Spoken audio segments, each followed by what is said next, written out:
High court division bench కీలక తీర్పును వెల్లడించడం జరిగింది. పార్టీ మారిన ఎమ్మెల్యేలకు సంబంధించి డివిజన్ బెంచ్ ఇచ్చినటువంటి ఆదేశాలను కొట్టివేస్తూ స్పీకర్ ఏదైతే నిబంధనల ప్రకారం నిర్ణయం తీసుకోవాలని చెప్పేసి కూడా ఆదేశాలు ఇవ్వడం జరిగింది. సమయం ఇక్కడ పెట్టలేదు, ఎందుకంటే 5 ఏళ్ల కాలపరిమితి ఉంది కాబట్టి స్పీకర్ నిర్ణయమే తుది నిర్ణయంగా ఉంటుందని చెప్పేసి కూడా హైకోర్టు అభిప్రాయపడ్డది. ఎందుకంటే గతంలో డివిజన్ బెంచ్ 4 వారాల్లో అసెంబ్లీ కార్యదర్శి ముందు ఎమ్మెల్యేలు పార్టీ మారి ఎమ్మెల్యేలకు సంబంధించిన ఫైళ్ళన్నీ కూడా ఉంచి ప్రాసెస్ చేయాలని చెప్పేసి కూడా ఆదేశించారు. కానీ దానికి సంబంధించి 4 వారాల గడువుని కొట్టివేయడం జరిగింది.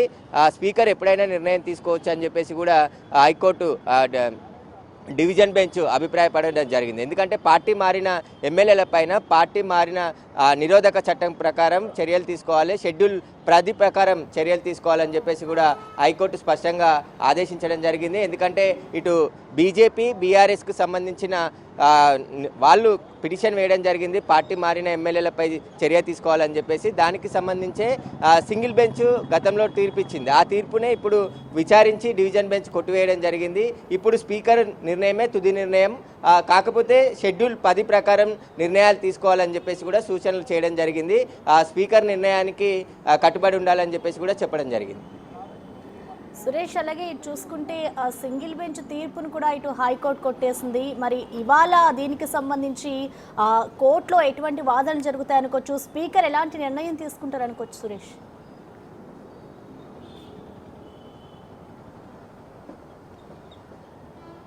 డివిజన్ బెంచ్ సింగిల్ బెంచ్ ఇచ్చిన తీర్పు పైనే తీర్పు ఇవ్వడం జరిగింది.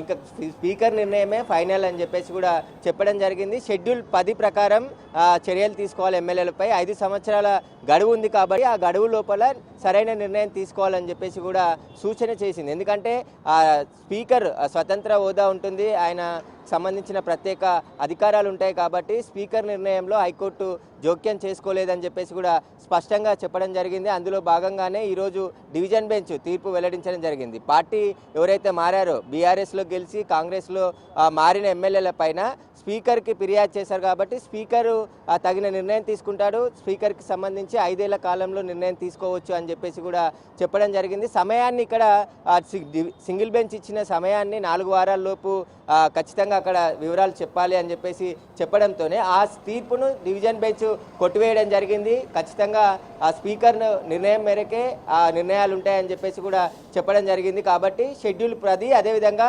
పార్టీ ఫిరాయింపులకు నిరోధక చట్టం ప్రకారం చర్యలు తీసుకోవాలని చెప్పేసి కూడా సూచనలు చేయడం జరిగింది. ఇక ఆ స్పీకర్ నిర్ణయమే తుది నిర్ణయం కాబోతుంది.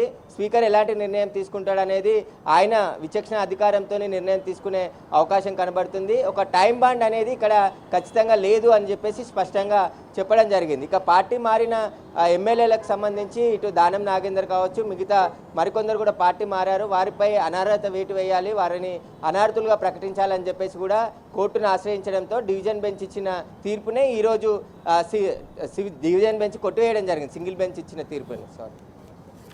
సురేష్, అలాగే చూసుకుంటే ఇప్పుడు ఏదైతే హైకోర్టు తీసుకున్న నిర్ణయం ఉందో దీనికి సంబంధించి బీఆర్ఎస్కి ఎదురు దెబ్బనే చెప్పుకోవాలి. మరి దీన్ని ఇప్పుడు బీఆర్ఎస్ పార్టీ ఎలా ఎదుర్కొంటుంది అనుకోవచ్చు సురేష్?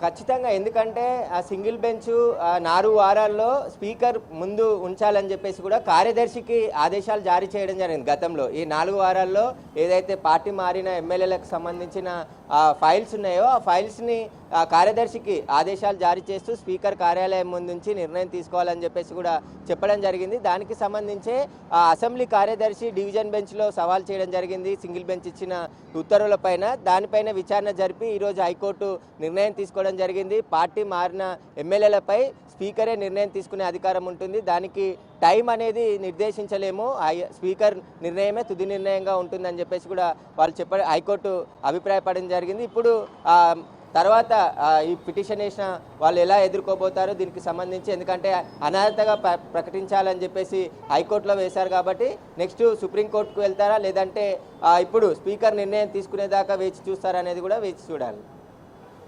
ఇక ఎమ్మెల్యేల అనర్హత పిటిషన్ పై అయితే బీఆర్ఎస్ కు తెలంగాణ హైకోర్టులో ఎదురు దెబ్బ తగిలిందని చెప్పుకోవాలి. సింగిల్ బెంచ్ తీర్పును డివిజన్ బెంచ్ అయితే కొట్టేసింది. తగిన సమయంలో నిర్ణయం తీసుకోవాలి అంటూ కూడా అటు స్పీకర్ కు సూచించింది. బీఆర్ఎస్ తరఫున ఎమ్మెల్యేలుగా గెలిచిన కడియం శ్రీహరి, తెల్లం వెంకట్రావు, దానం నాగిందర్ కాంగ్రెస్ లో చేరడంతో వారిపై అనర్హత వేటు వేయాలంటూ బీఆర్ఎస్ ఎమ్మెల్యేలు పాడి కౌశిక్ రెడ్డి, కేపీ వివేకానందలు పిటిషన్ను దాఖలు చేశారు. వీరితో పాటు దానం నాగిందర్ పై కూడా అనర్హత వేటు వేయాలంటూ ఇటు బీజేపీ శాసనసభాపక్ష నేత ఎలిటి మహేశ్వర్ రెడ్డి కూడా మరో పిటిషన్ దాఖలు చేశారు. ఈ పిటిషన్లపై విచారించి సింగిల్ బెంచ్ ఇచ్చిన తీర్పును ఇప్పుడు డివిజన్ బెంచ్ కొట్టివేసింది.